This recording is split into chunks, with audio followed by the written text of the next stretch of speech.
Want help to grow your business? Download Bryn, the world's first business advisor in your pocket. To find out more, visit bryn.ai or search the App Store today. Hi, I'm Dale Beaumont and welcome to Secrets Exposed. This is the show that takes you up close and personal with world-leading business experts. And our topic for this interview is how to find your passion and live it every day. That coming up in just a moment.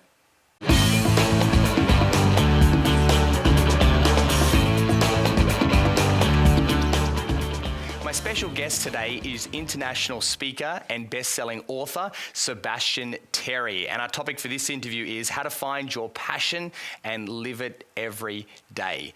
Now, normally we just do business interviews. However, I thought it was really important that we cover this topic all around how to find your passion, because it's a question that I know I certainly get asked a lot, because life is not all just about business, and it's very important to make sure that you know what drives you, what motivates you, what do you really love, and what do you enjoy, and then how do you infuse that into your business journey. So Seb, welcome to the studio. Hey, how are you? Good. Now, I'm very excited about chatting. We've known each other for a couple of years. Big fan of your book and your work and your whole philosophy of living. So let's bring people up to speed.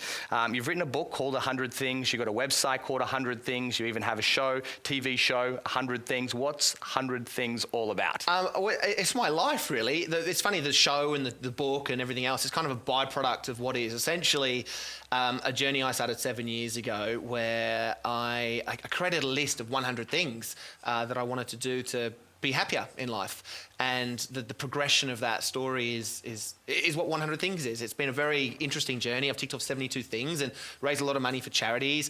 And yeah, I've been asked to write a book and do TV about it. So essentially it's a hub now. It's developed into a hub of people, like-minded people, to get together and From all around the world? All around the world, share their goals, get together, tick things off together, and I'm very proud to be doing it. So you can go to 100things.com.au and you can start your own list there, and you can also see what other people are up to as well. Absolutely, yeah. You can go there, you can follow my journey, start your journey, collaborate with other people. It's a one-stop shop for people who dream. Now, 100 Things is obviously a philosophy and a way of living for yourself personally, but is it something that other people can do as well? Yeah, absolutely. I think, we all have dreams and goals. It's one thing I found. Everyone, I think naturally we're purpose-driven people. I think the key is trying to find, what is it that you want to be purposeful about? What's your passion? So, whether it's one thing or 10 or 100, it could be more. I think just taking the time to identify what that is for yourself is a really important moment. So, we all have lists, absolutely. So I'm going to ask the big question, and we're going to cycle back to it a few times as well and attack it from different ways. But many people, will come up to you, have come up to me and say, how do I find my real passion? How do you answer that question? Well, I think it's different for everyone, the answer, of course. What happened with me specifically is I was overseas, and I mentioned a friend of mine passed. And I just thought a lot about life, as we all do. Why am I here? What are we doing? And the specific kind of thought that was in my head was, well, if my friend knew that he only had that amount of time on Earth, if he knew that at the beginning, would he live the life the same way that he did? And obviously I never got the opportunity to ask him, but I think he did. He loved where he lived, he loved his mates, he loved team sport, he loved all those things that encompassed his life, and I don't think he would have changed anything. So to him, rightly or wrongly by anyone else's code, it was a life that was, resonated and reflected his values, which I think what this boils down to. So at the age of 24 when this happened, I thought about my life, and I thought, well, if I was going to die today, would I be able to say the same thing? Could I look back at my life and genuinely say I was living one that reflected all my own values? And I just realised immediately I didn't even know what my values were. I didn't know who I was. I was just following this kind of blueprint that a lot of people set out for us in life.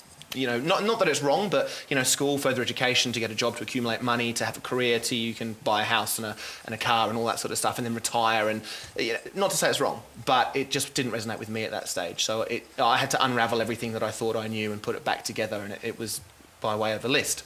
Okay, so we're going to talk about 100 things in much more detail and help you to come up with your own list of 100 things, why it's important, how to go about doing it, what should you put on the list, can you, is it just 100 or can you have more than 100? And then later on we're going to talk more about values as well, which is another really important topic that goes hand in hand with what finding your purpose as well. So the next thing I want to just talk about this life-changing experience that you had. You mentioned that you had a friend who was also quite young at the time who had passed. How did that also was a turning point for you? Just walk us through what that was like in the days and kind of weeks that followed, and how did you deal with that major setback and were able to decide to move forward? Well, I mean, death always puts things in perspective for anyone. If someone's close to you, someone, not so close to you, it just does. And I think in our society, it always takes something like that, a really harsh moment in anyone's life, for us to first consider what else there is. I always tell the story of a good friend of mine called Tao, flamboyantly gay air steward. He was told at the age of 32 that he had 6 months left to live. The cancer was so aggressive that they couldn't do anything about it. So he decided that he would fulfill his one goal, his life goal, which was to travel the world and go on a shopping spree. So he got 3 or 4 different credit cards from 3 or 4 different banks and travelled the world. He could even be listening. He travelled the world buying clothes for his last 6 months at the age of 32. Now, obviously the story is that he accumulated a debt of $90,000 US, but he's now 62, I think it is. He's beaten cancer, fantastically healthy, but in huge debt. And I remember asking him, what do you regret doing that? And he said, no, the moment my life was put in jeopardy, the moment I was told it might be no longer, was the moment I first considered my happiness. And yeah, I don't know why it is that it takes death, typically, for someone to consider that stuff, but it does, and it's a moment of perspective, I think, if anything. I'm in a position now where I receive a lot of emails from people who have gone through a life-threatening situation, have lost someone close to them, have been involved in a car crash, have gone to war and almost died, and then those moments, those experiences, put them in a position where they suddenly go, right, actually, what else is there? And I think that's something that we should all go through, and we don't have to wait for a near-death experience. We don't have to. It's just, it comes down to a choice. In fact, I think a really important word is permission. I think we all need to give ourselves permission to just consider what is important to us. What's your version of happiness? As I said, when my mate passed away and other things around me were happening at the same time, I just realised that I hadn't smiled in a long time, and that was something that was really important to me. So my whole drive was to try and become happier, really. And I realised along the way that a lot of that was tied to this idea of getting out of my comfort zone and feeling nervous. Like I do with everything in my list, basically. So, yeah. All right, so that's a great explanation of the philosophy. So to walk us through the actual action that you took and that other people can take, this list of 100 things. So you mentioned it was just a matter of going, what makes me happy? What would make me smile after this kind of this tragedy that you had or setback in your life? Is that as simple as that, or is there something more? Well, yeah, so it's interesting. So I now run workshops on developing lists that are meaningful, and there's a lot to it. For me, what I did, I actually just got a pen and a piece of paper, and I just thought, I just sat there and thought, well, what could I do that would make me smile? And so, I put down marry a stranger in Las Vegas. It's legal. How could that be wrong? And and you laugh at the, it's funny.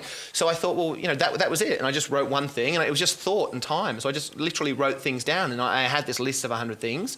So as I saw it, that was a bit of a blueprint to my own happiness, I thought. And I just decided to, knock them off one by one. So to cut a long story short, I dropped everything in my life, and I just went to do them.